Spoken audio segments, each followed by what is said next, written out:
Thank you for joining us for today's event hosted by the University Women's Network. This event is part of Meliora 2021 and also a celebration of 1 year of the Women's Network. We are thrilled that you could celebrate with us. I'm Gail Leone, proud member of the class of 1971, and excited, at least at one level, to be celebrating my 50th reunion. I'm one of the co-chairs for the Women's Network. I also serve on the university's Board of Trustees. In my day job at Denton's law firm, I also co-chair our Diversity and Inclusion Committee. As my friends and colleagues know, I am passionate about women's issues and about advocating for and supporting women. That's what the Women's Network is all about: connect, support, and engage. We are guided by our mission to harness and celebrate the rich contributions of women around the world who are part of the University of Rochester family. One way we do this is through dynamic programming like this event today, and by having engaging conversations and connecting with each other. Today's discussion on the portrayal of women in media and entertainment is critical to all of us, and for me personally, has been an integral part of my own career. One of my general counsel positions was in media as general counsel of Mort Zuckerman's publishing companies, which at that time in the 90s included US News and World Report, the Atlantic Monthly. That was followed by being general counsel of Harley Davidson, where how women writers were perceived and portrayed in media and entertainment was always a challenge and impacted our consumer base. Our esteemed panelists will explore these important issues around the media's portrayal of women and girls and the ways in which it both limits and empowers them in today's society. The conversation will touch on the effects of media on women and girls, from body image and self-identity to representation and intersectionality. I'm looking forward to the conversation very much. Before we get started, just some Zoom housekeeping. We'll share some housekeeping and helpful Zoom hints in the chat box, so take a look. And if you'd like to ask a question, you may submit it anytime through the Q&A function that is located at the bottom of your screen, and we will try to get to it during the program. On behalf of the Women's Network, I am excited to welcome all of you and to introduce our moderator, Norma Holland. Norma is Director of Public Relations and Engagement for the Office of Equity and Inclusion at the University of Rochester School of Medicine and Dentistry. She comes to the role after 23 years as anchor and reporter at Rochester's ABC affiliate, 13 WHAM. Please join me in welcoming Norma Holland. Who better to have as your host than someone who has been in the media? Thank you. Norma?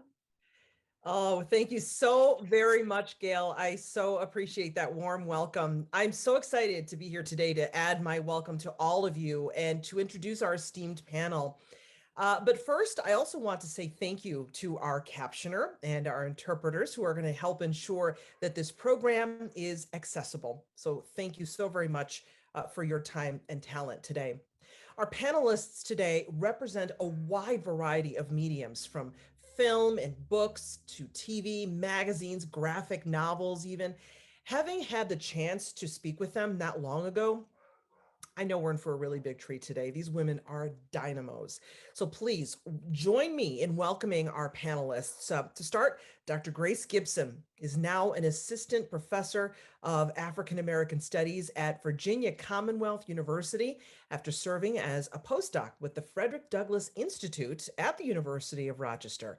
Her current book project seeks to explore Black female identities as personified in comics and fandom culture. Grace, thank you so very much for joining us today. We appreciate it. Also with us today, Dr. Kate Hurst is a cultural and film historian recently seen in CNN's series, The Movies. She's been teaching film and media studies at various New York-based colleges and regularly writes for Film International. Kate, thank you for being here with us today as well. We appreciate it. Robbie Myers is an editor and journalist, best known as the longest serving editor-in-chief of Elle magazine. She left that role in 2017 and went to work for Shonda Rhimes as editor-in-chief of Shondaland.com. Robbie became known for championing rigorous reporting in women's media, famously taking the New Republic to task for asking the question, can women's magazines do serious journalism? Robbie, thank you and welcome to the conversation today. Thank you.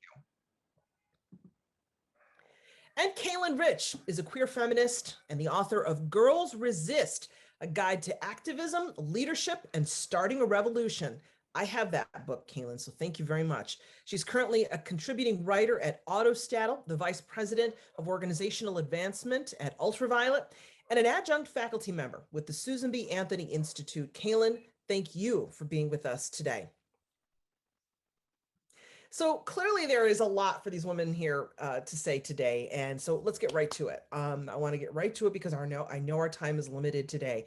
Our first question, recognizing that there is still a very long way to go, can you speak about how things may have changed since you started in your profession?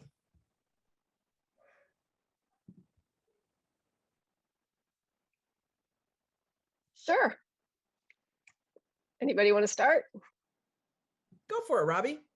Well, first of all, we're talking this way, right? Not too long ago, we'd all be flown in or ride the train and we'd all be sitting in a gigantic room and I would get to see everybody in the audience. And I'm sad that, I don't get to, but just, welcome to everybody, particularly the students. Love to engage with you. I would say, I'm really interested in what the rest of the panel has to say, but obviously the biggest change has been digital since I started my career. I started out in print. Yes, I worked for Elle magazine, but in fact, we were the largest women's fashion media brand. And, digital's been around for a while now, but that's been a huge change. I would say that one of the things that worries me the most in terms of what's changed is how, one-time legitimate news sources now propagate so many falsehoods, and that media is actually now being made by individuals, which I think is great and speaks to a lot of the things we're going to talk about today about the importance of inclusion and representation. But also it has some pitfalls. I could go on and on about how things have changed. I've been working in the industry for about 40 years, but I'll pass it on to somebody else just to say I look forward to a vigorous conversation.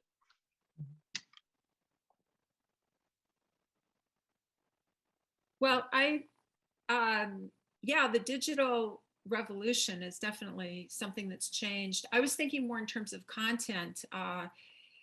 I started film school in the 90s, and it was very much dominated by men. And there were some token female successes. I was in the same class as Kimberly Pierce, who did Boys Don't Cry. But there really wasn't this revolution, we thought, being more women in film schools. And, a lot of women did not end up entering the industry or getting their projects really greenlighted the way men did at the time. In 2011, I started teaching at Sarah Lawrence, and I created a class called Gender, Race, and Sexuality in Film and Media. And there was pushback. People didn't want to look at films that way. And I just find it so interesting that, 10 years later, these are the ways that we are starting to examine, film and media. And I think that's an important change because it really helps us refocus the conversation around representation and inclusion. So. Yeah, I can jump in and add a little bit to that. One of my former jobs, I was the ED of Bitch Media, known for their magazine, Bitch Mag, which actually started as a zine distributed out of the back of a car in California. And it's been interesting in my kind of like short lifetime, I guess I would say, when I was a teen, magazines were all the rage, right? Both independent and mainstream. That's what I grew up on. That's what I plastered my walls with in the 90s. And then the digital age came upon us. I won't expand more on what Robbie said because it's just really true. Everything went digital. Print started going out of style. One thing specific to I've always been on the indie side of writing. including with Bitch. And I think two things sort of happened at the same time. One was this like digital explosion that possibly signaled like the end of print. That was the big headline, right? It's like, is print over? And even a few years ago, I think that was, or maybe is still true, like a question of, is this still a relevant medium? And indie publications started getting bought out by bigger media conglomerates, which was very interesting. What we're seeing now, though, which is on the indie side, is that Gen Z, so like students right now, young people right now, and this is my hypothesis, I've not done academic research here, but I think because young people grew up being content producers, so they grew up with Instagram and now with TikTok, and they are sharing their information, sometimes kind of unregulated, but it's out there, right? There's been a resurgence also of indie print, which I think is just an interesting correlation. I don't know if there's causation, but there is now a return to people wanting to produce designs, sometimes distributing them online, but also like something about the tangibleness of paper print is coming back, specifically among like a subset of like indie writers and artists and producers in the younger generation and Gen Z and maybe even younger millennials. I don't know what it means, but I'm really excited to see it. And I would just add, like, even like for me personally and professionally, I see more people that look like me. You know, when I first started, it was, you know, maybe one, and if they were in the background. But now they're in the background, they're in the front, they're behind the camera, they're writing the script. And I have more content to talk to my students about, and I have more content that I can relate with. And like, yes, I'm gonna go see that film and I'm gonna buy that new comic because I feel like I'm present. And so there's like a lot more diversity of who we're seeing and who is getting to tell the story. So that's something definitely that has been like a huge change that I've definitely witnessed. Grace, thank you for that. I got to say, Kaylin, you talk about more content producers. My 5-year-old, I put the camera on her to take a picture and she goes, "Hi, everyone. Welcome to Ellie's." I'm like, whoa, you've been watching too much YouTube, child, but that's what she's growing up with, right? And to Grace's point about having more representation, that kind of leads into my next question. You know, we talked a lot about, and even before this conversation, there's been, you know, we talk about the difference in the portrayal of women, you know, and we also have to acknowledge that there has been a difference in the way that women of color, queer women, and women with disabilities are portrayed. Do you feel that there is a difference in the way that they're portrayed nowadays? And how do you feel that portrayal is? I can go. I think those are all very distinct subsets, right? So like queer and maybe also trans women, people with disabilities, women with disabilities, and women of color, which within itself is like multiple. There's a lot in there, right? There's like Black people, there's Indigenous people, there's Asian and Pacific Islander people. So I would say to answer the question fully would be to take each one on its own. I'll speak a little bit maybe just about things that relate to me. So like queer and trans women and Asian women in particular. The thing I think is in common is we're seeing, like Grace said, just more representation. There's just more out there. And I think that is really about two things. One, people are more aware of like the need for it, right? So there has been, especially in women's circles, like a push to be more inclusive intentionally, which has resulted in more representation. A little bit, and I think we need more of this. We need more people of those identities, of marginalized identities, in the writer room, behind the camera, directing the work, being funded to do the work. Like that's a lot of the content producers that are people of color, people with disabilities, queer and trans people are funding their own work until they get discovered by the right kind of usually white person to back them and bring them up. So we really need to do a lot more to support people who are telling their own stories. And I think for me, what I'm seeing more of is more representation. What I'm not yet seeing as much of, I think we're starting to turn a corner right now, at least for people, for queer and trans people, for Asian people, is a diverse variety of stories that feel really like centered in the person first. So for example, the typical transgender story is about someone's coming out as transgender or about their transition process, either medically or socially. And that story is, we've done it. It's boring and it's not talking the totality of someone's life, right? So I want to see more trans stories where people just are trans. And we see that sometimes. You know, I think Sense8 is a great example of this, where one of the characters just is trans and it is not about her transition at all. She's just another character and a main character in the story. There's other examples of that, but there's fewer of those than there are of just sort of like plopping people in for representational diversity.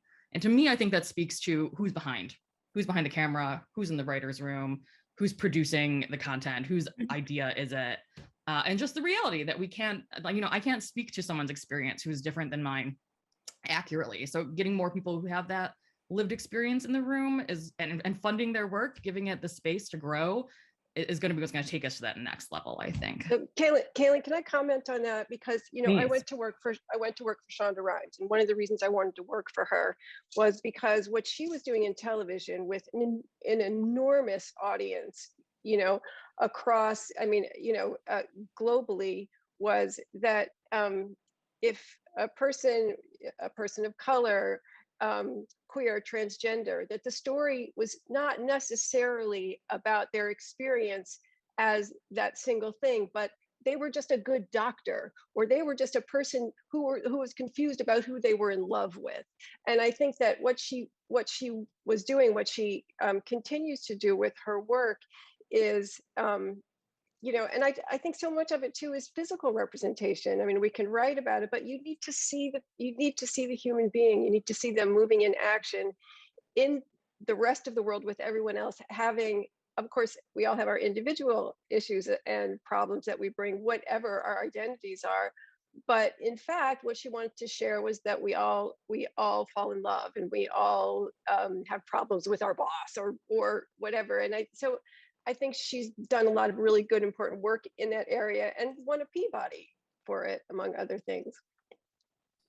I would also add, so what I'm seeing with, how the portrayal is different, that we're not relying on one format. So I work in comic books and look at graphic novels. And so my only reliance is not on TV to look for these portrayals. Like, I'm looking at them in different formats. And so I'm definitely seeing where other mediums are sharing these stories, telling these stories, also struggling to, portray them and disrupt stereotypes. And that we're not just relying that only TV is going to show it, only magazines is going to show it, only film is going to show it. And with that, it kind of opens the door for other people to feel like, oh, I didn't know that this was being told. Let me check this out and see. And you gain new followers, gain new interested individuals. I've converted several people to read comic books and graphic novels, because I'm like, look, there's a little girl that's being told about how she's a science genius. And people are like, oh, really? That's there? So just being able to look at the fact that we can tell these stories in a variety of formats. And that's what I'm also seeing is like, another way that these portrayals are being shared. I guess I'd like to add, just sort of historically, I sort of look at everything in terms of like an evolutionary line that, yeah, we started to have, greater representation, but it was really tokenism, wasn't it? It was like, okay, so here's the white cast, but we're going to, put in, women of color and, queer person, and that really didn't ever feel authentic. And, to your point, Robbie, there's now a humanity to the stories of these, a variety of people that we see in casts and narratives. My specialty is the documentary space. And I do have to say, documentary's always been an interesting space for women, with Barbara Koppel winning, the first Oscar for Harlan County, USA. But, recently we have, especially in 2020, like such interesting stories, by and about, a variety of experiences among, as Kaylin pointed out, very different kinds of women. And so I'm thinking about, the documentary Time by Garrett Bradley, which was a very authentic portrayal of like waiting, this woman's waiting for her husband who's been in prison for, for decades.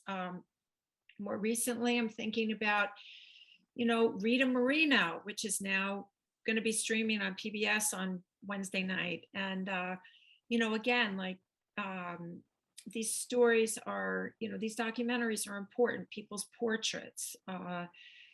Amy Tan, the recent documentary, Unintended Memoir. And again, they get to speak their own truth instead of being, grouped into narratives that aren't really their authentic stories. So that's changed a lot. And the documentary space is such an interesting space and such a wide open space. I want to see more and more and more women of color, queer women, women with disabilities really inhabiting that space more. So. Thanks so much, Kate. When you, Grace, I wanted to mention, you talked about normalizing diversity and not having it be, unique. I used to say in reporting for many years, normalize, it's so important that mediums, television, for example, broadcast journalism, normalize Black. If all you ever see on the news is a Black person when a crime is committed, why don't you just interview them about the price of gas, or they, so-and-so's at the park with his or her child, I used to say that was important in storytelling. My daughters are growing up and I want them to be able to see people on TV who look like they're family members, but not when there's something bad, or simply to say, that they have overcome a struggle. So because that also creates that stereotype, and you talk about disrupting stereotypes through various mediums even, right? Because we love to read in this house, Grace. So I need that book, if you could tell me what that's called, because I need to know, all right? This is such a fascinating conversation already. We've talked about, Kaylin, you talked about supporting those indie content makers, right? But going beyond representation, we know representation matters. How are we setting underrepresented communities up for success? And I want to focus on the success because we know how we can undermine, but how can we, set them up for success?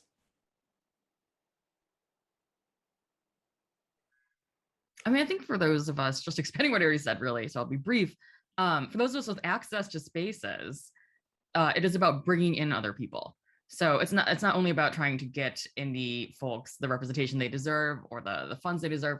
It's also about in our mainstream spaces. And I see a lot of people on this panel are doing just that every day, looking around the room and seeing that there are seats you need to pull up to the table, or better yet, that you need to build a stronger table with more diversity. I'm all about throwing out the table you have, not literally, but figuratively, and building something stronger that really puts everyone on equal footing. I think one of the hardest things, and we still see this everywhere, is being like the first of something.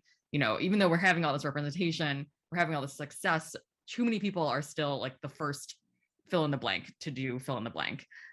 So the more we can bring in like cohorts of people, acknowledge that having like one queer person, one Asian person, one Black person, like Kate was saying, in the room or in the show is not enough, but to like actually bring people in so they can feel safe and able to share equitably, I think is really important. And for those of us that have access to more mainstream spaces, or to whatever, to funding, to publishing, to knowledge, I think it is our role to share it and to create room, even at times like giving up our own space so that someone else has more space. But I have to, forgive me, I just have to say, that it starts with two things. It starts with power and it starts with money. So people who have the power to hire have to do that. I'm sure I'm going to get the number wrong, but I think it's 4%. Women get 4% of all the startup money. People have to be willing to invest in companies, not even media companies, just companies that are run by women. I mean, if you think about, it's crazy when you think about media. Interesting. I don't know if anybody's had a chance to take a look at Anita Hill's new book, right? But I found this very interesting, that she said that the very first organization in the country to do a general survey on sexual harassment was a women's magazine called Red Book. That magazine doesn't even exist anymore. And we're here talking about women's media and how people can be represented. I will tell you, as somebody who's worked for women for a very long time, we are in a ghetto. And I'll just tell one story about, I was asked to speak at Columbia University a few years ago, and I told this, this story about all these great pieces that we did. One of them was, being one of 4 companies on the plane with Barack Obama, who was then a senator. Elle was there, and we reported on that when when he went to Africa, we did stories on, like, 10,000 missing rape kits, that what people, and so a young man raised his hand in the audience at Columbia and he said, wow, I had no idea that Elle did these kinds of stories. How do you feel about the fact that nobody reads them? And I'm like, well, friend, 28 million women is maybe nobody to you, but I guess my bigger point is that, women's media is still sort of cordoned off over here and often not recognized for the really important advocacy work that it does in terms of women's health, women's sexuality, because it all gets buried under the idea, well, it's lipstick and dresses. I mean, and so I just, in terms of, how do we make the world more inclusive? I go back, it starts with money and power and making sure, and I would say, Norma, to your point, I remember I was called into this meeting because Elle was known as being, good at diversity. And they asked me to sort of talk about how we do that, right? And I say, well, you do it with intention, first of all. But even the idea about the language, right, is that typically, and I want everybody in the audience to pay attention to this, when you read something, if you notice that only people who are not white are identified by that, right?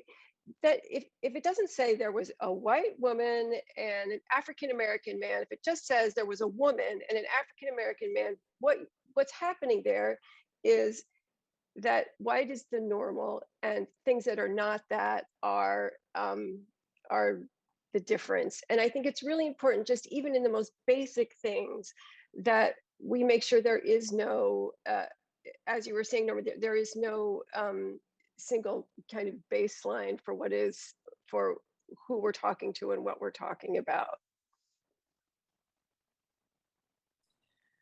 There was something I just wanted to add to what Kaylin was saying. A lot of things as it relates to, how can we set up underrepresented communities for success? There's a lot of existing things that are happening.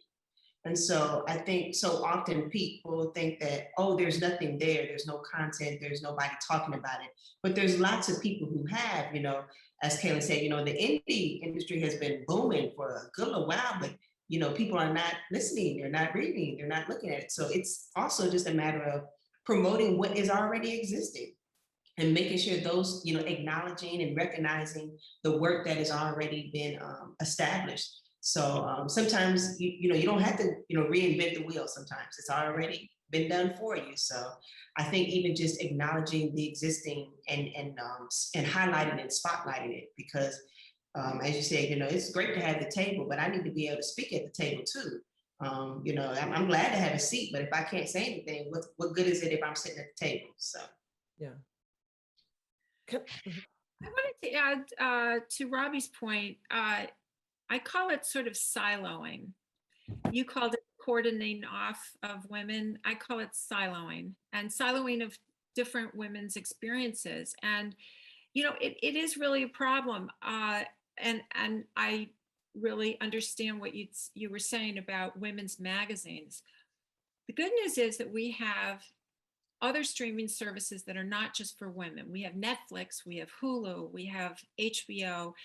And the good news is that, as Grace, you were mentioning, we have had some great successes in bringing alternative stories to the white universe. And, while people are sort of shuffling through what films they want to see, they stumble upon something that's, oh, wow, this is really pretty interesting. And it's not a story that looks like them or that relates to their experiences. And the good news is that I think that having these streaming services is really helping to promote, inclusion, diversity, audiences coming to new stories in that way. I love that, because that actually is another thing I've been curious about. Social media has really changed the game, and by social media, yeah, we're talking the usuals, but think about it. For the last year and a half, people have been sort of captive audiences, if you will, at home. and they're on those streaming services looking for entertainment, looking to be entertained and maybe even inspired, and they're finding it in ways that they never could before. So that has actually been, I mean, if there's a benefit, maybe that's one of them, but social media has really changed the game, because now you and to Kaylin's point earlier, we got content. People can, with their phones, right? It's right here. I can do it myself. So that's changed the game too, right? I think it is the game. I mean, honestly, I think social media is the game. But interestingly, there was the Wall Street Journal report that they found Facebook's numbers on Instagram, and that Instagram actually makes young women feel really bad about themselves and depressed, and they had actually suppressed this data that they had. And I think that that's a really important part of the conversation, because the thing is it's not journalistically based. It's whatever you want to put up there, which is really great. On the one hand, there was, a lot of people really celebrated the Arab Spring. On the other hand, it also can be where people go to say things that aren't true and get people riled up to do things that are illegal that they shouldn't be doing, in a democracy. So social media is a very complicated but important. I think, as I said, I think it is the game. I really think that's, really how people are doing most of their information gathering, and they're communicating with one another.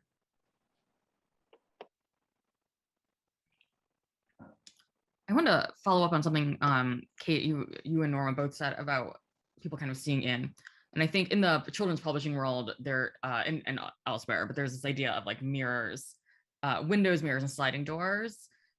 Windows being like where you can like see, and for people of color, most of our like reading throughout high school and elementary school when I was in school, hopefully not as much anymore, is the window. You sort of like, it's not your experience, but you can kind of learn something by peeking in on someone else's. And the mirror is where you actually see yourself represented. So we're talking a lot about representation, but where you see your story and it reflects back on you, which like white children grow up with a lot of mirrors. People of color really have to seek them out, right? And so when there's more representation, that is why it's good. And then there's the sliding door, which is kind of what you were saying, Kate, for white people, but I think it can be for a lot of people, where you can like walk through and actually like learn something about someone else's life. I think social media plays a similar role on the more positive side, which is like there is more content. There's hopefully more like positive representations out there. I also have been following what Robbie's talking about, the reporting on Facebook suppressing legitimate evidence that their algorithm and the way that they make money, frankly, it's all driven by money, actually harms young girls. And actually Ultraviolet, we recently helped win a campaign for Instagram to put a pause, and Instagram's owned by Facebook, on it was leaked that they were going to launch an app called Instagram for Kids, like specifically targeting young children. And then there's been even more information come out since that Facebook was actually also thinking about like a Facebook like kids sort of app to sort of like bring them in at a younger age, and at the same time had this information. So not only, they know that their content is actually directly harming young women, and at the same time were kind of secretly, until it got leaked, planning to like try to bring kids in. Norma, you said the thing about your daughter introducing herself like she's doing a vlog, and my 4-year-old does the same thing and watches some of those videos of like kid content producers. So I think there's something really concerning about the amount of disinformation and misinformation on the internet, specifically that's being aimed at young kids. I also think that it's like, the more technology, every time we've made an advancement in communication and mass communication, it's just proliferated. So I don't think we're going to stop it. Like there's not a way to stop the flow on social media. I do think that we as consumers need to be holding these platforms accountable for profiting off of it and ignoring the harm, because it's not like they have a choice. They are making intentional choices that are mostly driven by profit and not by actually getting accurate information out there in the world. And the consequences are real, right? If you look at the January 6th insurrection and the amount of misinformation that was shared through the internet, if you look at, obviously what you're talking about, the reporting on how it's affecting young girls and their self-esteem. And if you look at our elections, like this misinformation directly impacts people's ability to vote and how they're voting. So I don't know, I'm maybe going off on a little bit of a tangent, but I was really inspired by what Robbie said to just like say a little more about social media as a platform. Can we talk about body image? Because that's another, you know, I know again, you go on social media and you can be inundated with the same pervasive messages that you've got to be white, blonde, and skinny to be considered attractive to people.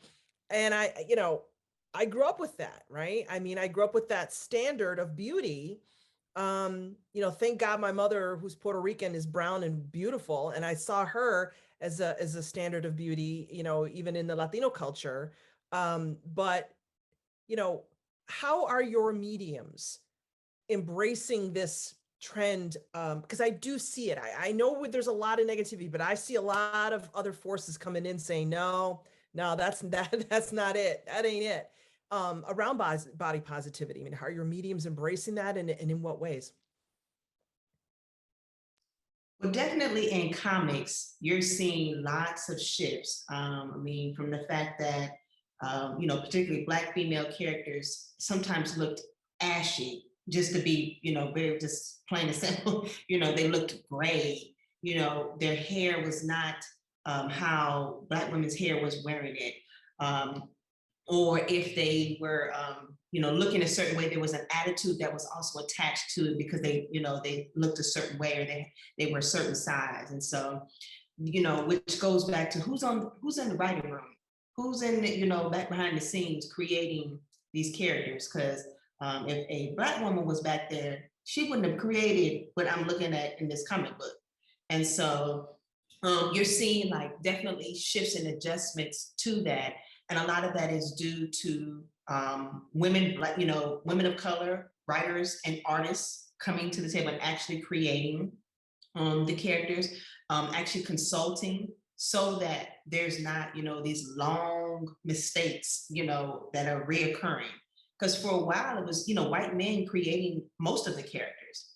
And so, what do you know about me, and what do you know about my hair texture, my hairstyle, and all of that. So even in comics and graphic novels, you're seeing the change. You're seeing people speaking up about it, and pushing back against the norms and the beauty standards. It's no longer just particularly for women, a character covered in brown paint, because oftentimes that's really what it was. It's just someone painted brown so that they could say that it was a person of color. And so I appreciate, because I'm like, yes, there's more variety, and it's not the same character, and she's not always trying to be saved, and she's also an action hero, and she's also someone who does fall in love and maybe falls in love with multiple people. So yeah, as it relates to body positivity, comics, graphic novels is a huge place to even have that conversation, and take a look at that and see the changes that are happening.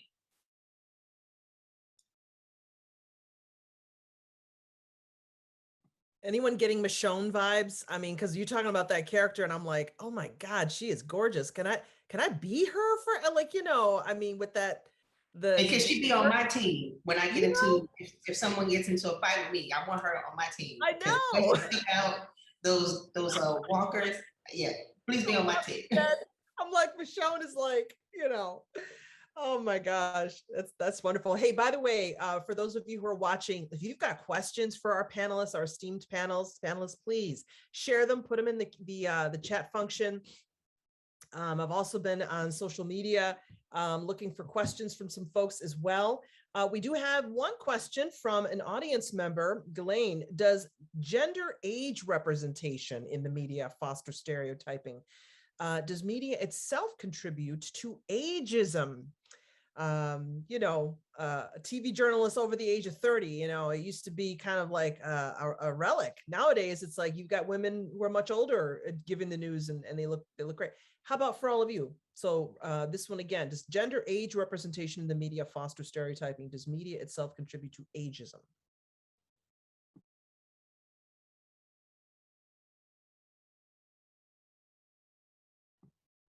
Oh, unmute.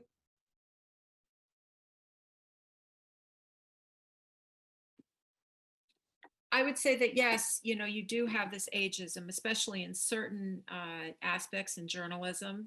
Clearly you get to a certain age, and if you're a woman, you're no longer doing, the daily reporting that ironically so many white men did for so long. I'm thinking of, Walter Cronkite and Dan Rather, like how long were they on the air, right?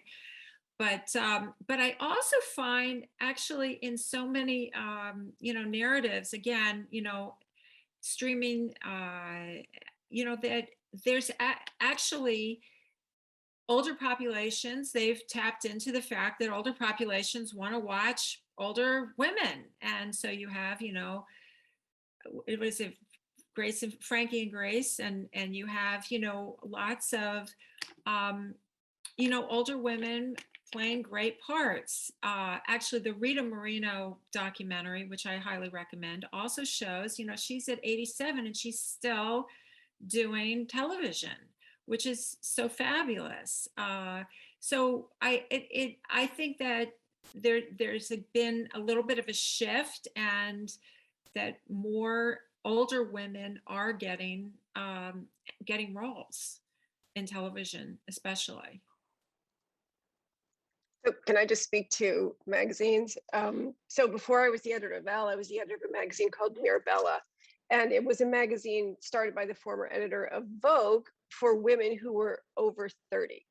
And the magazine folded on my watch because advertisers would not support it because they were not interested in any woman who was over 24.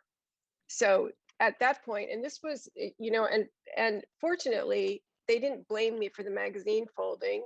They blamed the market conditions because they made me the editor of Elle, which is all to say that I do think things are changing, but I think it's but still age is to the person who asked the question. I think there's a lot of age discrimination, and but what's happening, of course, is that people are living longer, and these people are living longer, have money, and they're angry about that. So they're making a lot of noise and getting the attention that, like, we're still vital. We still, we want to get dressed and have fun and do interesting things. But again, I mean, I love the question, because whenever we have conversations about diversity, we don't often talk about age. We don't often talk about income. We don't often talk about, that there are all kinds of people who feel left out, including, people who are over 30. I would even add to that. So it just made me think about when I would get my Essence, and I still get my Essence magazine, and they would do a feature where they had different generations. So they had 20s, 30s, 40s, 50s, 60s, 70s, and women represented in each of those categories. And I always, for me, it was like, I'm already, at the time, I'm in my 20s, I'm in my 30s. I don't need to see what they look like. I want to see how these women in the 60s and 70s look, because that's what I'm aspiring to be. That's what I'm going to get to be. So I'm like, I want to see what routines they have, so I can start doing that now. And I always admired that they featured. It wasn't just younger women that they were featuring, older women. So they were including them because it's it's not like it's just only 20, 30, 40-year-olds who are living. There's some older than that. So being able to see them featured, I can't remember the commercial that I saw, but it was an older woman who I believe she was like 72, and she was talking about how she had the moisturizing skin, and you were seeing her beauty routine. I was like, yes, okay. It's other than someone else who, is getting dressed up and ready and going out on the town. It's someone else that is presenting that narrative. So even in the midst of not including them, you are still seeing them, in different ways. It's just, then we need to see more of it, because like I said, that's what I'm aspiring to look like when I get there. So I need to know your routine so I can get there.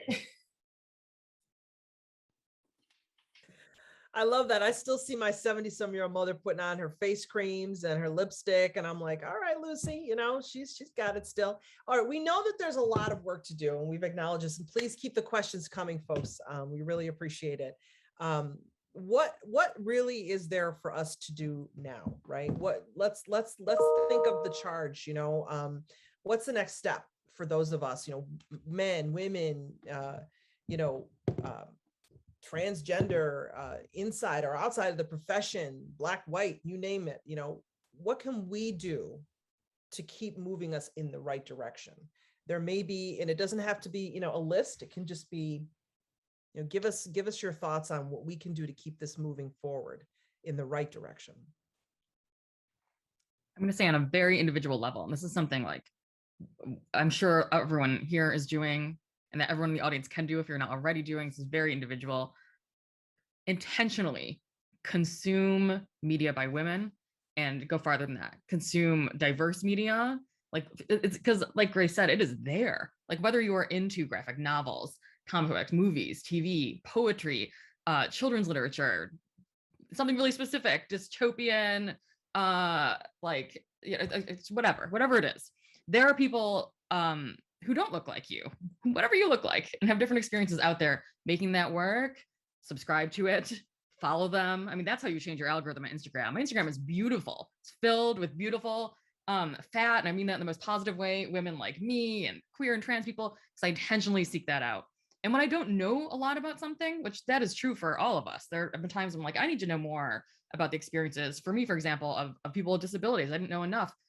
Just follow without commenting. Follow without commenting. Seek out people who are telling those stories. Listen to them.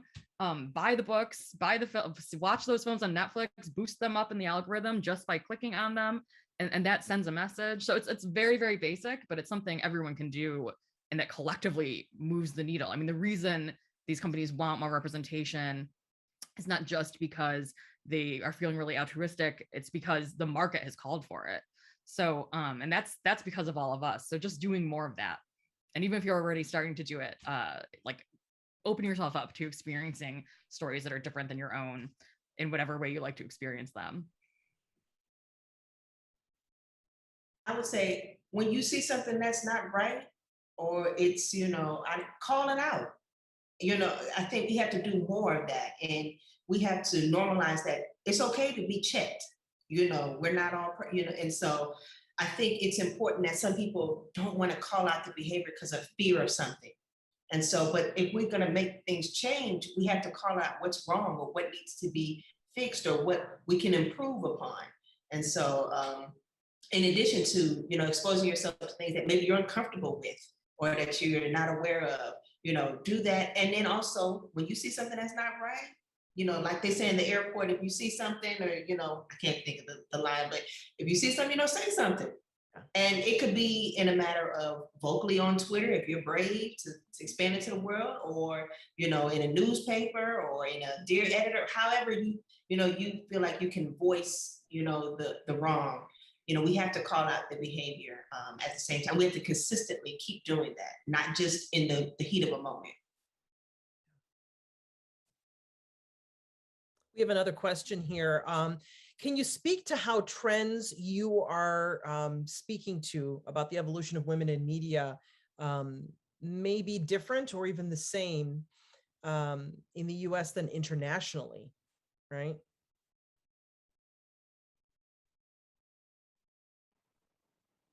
Well, I can speak to that a little bit only because I worked for a global brand, and the one that I worked for, LUS, was the biggest brand, was the biggest edition of a brand that has 54 different editions in as many countries.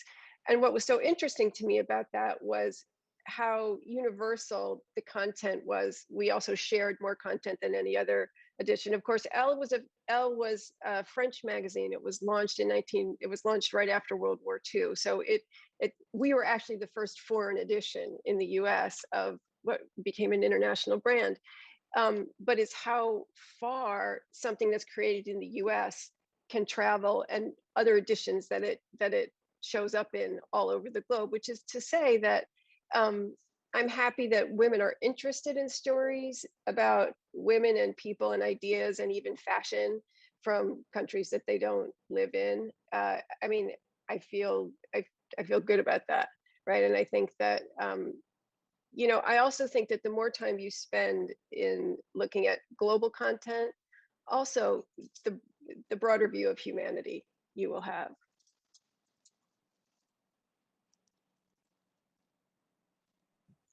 That's why I would sometimes on the way to work in the morning, listen to the BBC and how they portrayed news stories about things happening in the United States or in other countries, just sort of broadening my brain, right? Like on how other places were telling the same story. But that's a great point, Robbie. Yeah. Which current or recent media shows, movies, print series are getting it right? Who's getting it right today? Okay, aside from your own publications, and who's doing the thing and who's doing it right? Oh, I see the wheels turning. Yeah. Oh, go ahead. Yeah, no, it's funny because I sort of took a deep dive into some of the research that the USC Annenberg Inclusive Initiative has been publishing, and they did a study of Netflix, and they found that there was gender parity for characters on screen, in speaking roles. Still, women in creative positions behind the cameras, about 25%, nowhere near parity. But I was thinking about Netflix, and they have the deal with the Obamas, and I think the Obamas have promoted a lot of really interesting movies. Crip Camp was one of the first that they released, and they also have The Chair, which has a lot of great diversity with Sandra Oh. Ava DuVernay's film Colin in Black and White about Colin Kaepernick is coming out at the end of this month. So they get brownie points, but by and large, we're still behind the curve in terms of what I'd like to see. It sort of reminds me of Ginsburg, who said, how many women on the Supreme Court is enough? And she said, well, 9. It's like, why not? We should have more. Hulu seems to be doing very well too, as far as representation and portrayal of women of different, different. There's huge diversity on that, and HBO too with Watchmen. And I love the notion of doing hybrid genres to also encourage more viewing by audiences who may not be tapping into to diversity, but they'll be really interested in seeing something that's sci-fi or that's graphic, comic book. So that's been, again, ahead of the curve. Real quick, I'll say to point about Ava DuVernay. So her deal that she has with OWN Network and Queen Sugar, how she is very intentional about having, all women directors, and that each episode has been directed by a woman. She's very intentional about that. She made that very clear that this was something that she wants to kind of normalize. Another show that I think is getting it right, and their last season is coming up October 24th, Insecure from Issa Rae on HBO. And then a new series that's on the Stars Network called Around the World. And so those are ones that I'm like, yes, okay, we're getting it right. We're seeing different locations being highlighted. We're seeing different personalities highlighted. And we're seeing a lot of intentionality of women behind the camera, not just, on the screen as well, too. Well, and I have to stand up for my old boss, Shonda Rhimes, because Bridgerton and, all of her shows, what she does so well is like this soapy, sexy, dramatic, fun, glorious, glamorous, it's great. So, and Bridgerton's coming back for a second season. Yes. And I don't even work for them anymore. I just think she does a great job. We love the Bridgerton. We love it. Okay, this is a really provocative last question. We only have 4 minutes left, but I have to ask this because boy, did this get to me. I love this one. Which do you think will bring more societal progress? Women and underrepresented gender identities seeing positive reinforcements in media, or men men seeing more positive representations of women in media? I'm going to go quick and say I don't believe that anything operates on a binary, which is not the answer you want, but it's the answer I'm giving. Both. I want both. It's all good. It's Yeah, we'll take it all. It's not an either or, it's an and. I'm gonna agree. You need both. You're gonna need both. Yeah, can't work in a binary because both exist. So yes, so I'm gonna go with both as well too. I'm going to say it's the money. I'm going to say, Robbie, you've been saying that all along. Power and money, power and money. and I think women have to have that. And I just want to say, we know that men have most of it still. And, but I do think that, that they are more than just allies, men. I mean, I do think that there are a lot of men who actually want the world to be more equitable, but they need other people besides them to help them, show them how to do that. I'd like to add to that and just say that I think that the men are starting to realize that actually women have tremendous buying power, and that the greater representations and inclusion of diverse women really can be financially lucrative. So there's a fit there. It's not it's not sort of a, well, we're just going to do this out of charity or something. We have tremendous power, and that's what we have to capitalize on. Well, and to your point, Kate, I mean, there are good studies that say that corporate boards that have more women on them actually do better financially. But I also just want to say how important it is, people like Colin Kaepernick, but also Lil Nas X, right? Constituencies that generally were not open to gender issues, and that, like, there are men out there that we should support, right? Because they're doing very important work talking to men. Thank you so much to everyone for joining us. Please join the Women's Network on the Meliora Collective. We hope that you can join us there and look for more opportunities for women to connect with one another. Thank you to our esteemed panelists. You were wonderful, and you helped to forward that conversation. After our event right now, we encourage you to join us for the Claire Dennison Lecture featuring Yvette Conyers. She's been a registered nurse since 2003, and here at Rochester, and a certified nurse practitioner since 2013. We thank you so very much for joining us. There's 2 other upcoming Women's Network events. Make sure you check them out online. And again, thank you to our panelists, and thank you for joining us wherever you are, and make sure you go out and support those sources and those and the people who are on the screen today. Make sure you support and vote with your dollars a lot of times. So that's also very important. Thank you, everyone.